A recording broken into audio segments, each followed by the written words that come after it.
Maybe it's the ascot. I don't know. Something about him. Just not feeling this guy.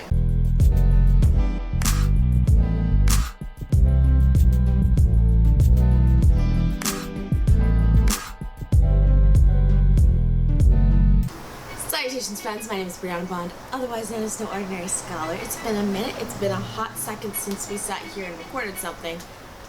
And today's video, we have a chunk. He's such a cutie.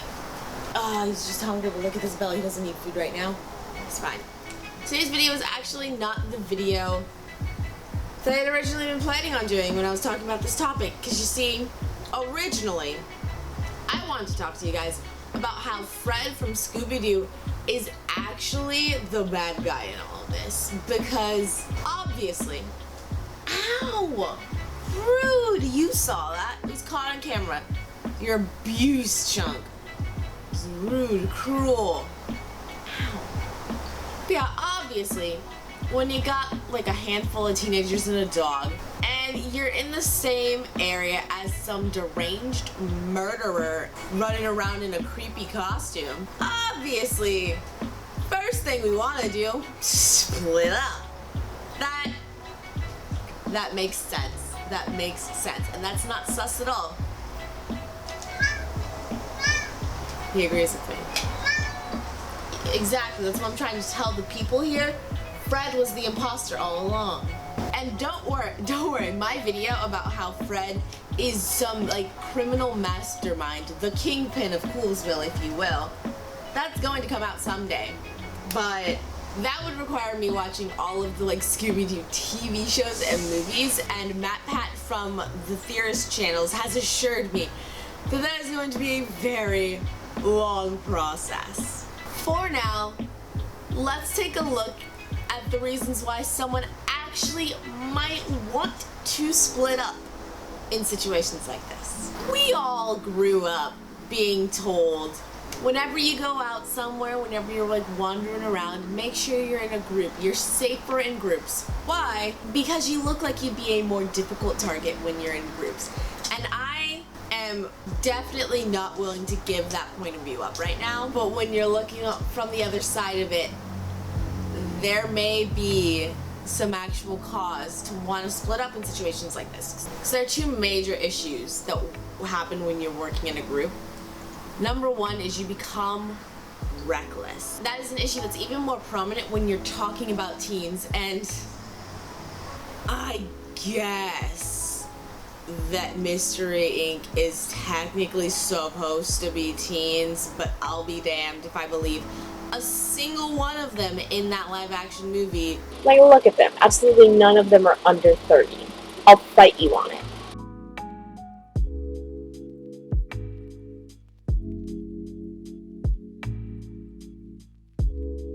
But I digress. There have been a lot of studies done to try and figure out why it is teens are so much more likely to get into crashes than regular adult humans. And the number one thing that's coming up is peers. When looking at a teenage driver's risk of death per mile, it shoots up 44% when you have one other teen in the car. That number quadruples when you have 3 or more teen passengers. Excuse me while I go have a panic attack about driving for a little bit. There was a study done in which teens were put into a driving simulation. First, they did it by themselves. Then they were put into a car with the passenger that was supposed to pose as a teen, but was actually a younger looking adult that was still working on the experiment. We had two different groups. One group had the adult that was supposed to pose as teen that came in talking about how, like, I'm sorry I'm late, I was speeding, but I still hit every red light. And you have the other one saying, sorry I was late, I usually drive pretty slow anyway, but I also hit a bunch of red lights. No matter what, across the board, when a teen had a driver, they drove much more recklessly. But when you had a passenger that was presumed to be more reckless, then the driver got even more out of hand. It all has to do with how they presume the other person's going to think of them. for the way that they drive. Even if you have a driver that has said, like, I usually drive slow, you still don't want them to think you're driving Miss Daisy. There's just a Coco in the background. Oh, yeah. And if we're being honest, slight note to whoever did this study, unless you had the teens you are testing for the simulation actually see the scientists posing as teenagers, they should have seen them drive in the simulation. I don't know if they did or not, but they should have seen them drive in the simulation so they actually really fully get an understanding of the way these people are comfortable driving. Because when I hear someone say, I drive pretty slow, then that tells me that they don't think that their driving is normal. So if this person says, oh, I usually drive really slow, and they're driving speed limit, then that tells me that said person does not think that their driving is a normal speed. They think their driving is below an appropriate speed. And so that could possibly influence the people being spoken to just a little bit. Just a note, please understand, I did not read the full article of the experiment. I read on Psychology Today, I think was the site. These are notes I took on the general topic of teen driving in a post on psychologicalscience.org. So I did not read the actual notes on the experiments doing these simulations, but if the information I have very much does accurately cover the experiment, that's just a note. Just a note. So again, excuse me, I'm gonna go stress gag. Just bleh. I'm gonna go stress over just the idea of ever being on a road again for a little bit. But the issue is, yes, while the Mystery Machine is a major part of this Scooby-Doo series, the Scooby-Doo world, they're not always in a car. Obviously, these issues can translate. Let's think about something else for a second. And let's move on to the mystery making. Unfortunately, there are issues here too, and that is primarily the fact that when you're working in a group, it can pose a distraction that nullifies the general benefit of being in a group. Aren't we excited? Honestly, though, the Scooby Gang is on the right track. They sometimes miss the mark on this one. And to talk about this, we are actually going to be talking about some notes and tips for solving escape rooms as told by an escape room designer. Feel free to take it with a grain of salt though, because this is information I got from a blog post on Groupon.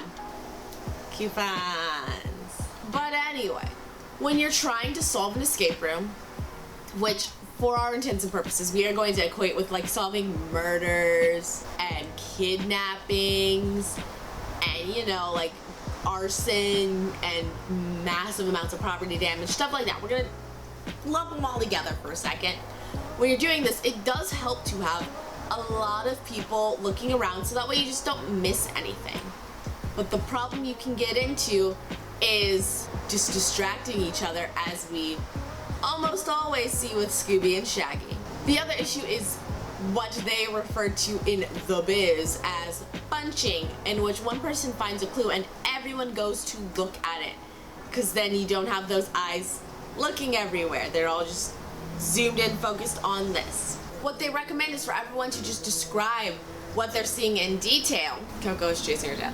What they recommend is describing just the things you see in great detail, which you do see the Mystery Inc. doing most of the time, or at least for like the first 5 minutes after a mystery has been located. Is he in the way? Is he in the shot? There's a cat literally just under the camera right now. He's ridiculous. Chestnut, what are you doing? No. He's gonna knock over the camera. It would probably benefit them quite a bit to be able to describe things in detail in the moment, but you know, in all the Scooby-Doo I've seen, the Mystery Inc. has never heard of like cell phones or walkie-talkies or pagers or carrier pigeons, nothing like that. So they usually end up not being able to describe anything until they join together as a group again. So is it safer to be in a group after all? I don't know. This guy keeps putting Shaggy and Scooby up as live bait. I'm gonna have to say a solid no to at least being in a group with him. We're gonna investigate him. We gotta investigate him. But there are, unfortunately, some benefits that can be had. Swear on my life, do not watch this video and think you can go like solving some creepy shit and have all you and your friends split up. That's how people die in horror movies. I will not be a part of your shenanigans. I don't want you dying and then your ghost comes on me. Brianna, you told me it's safe. I'm not, no. No.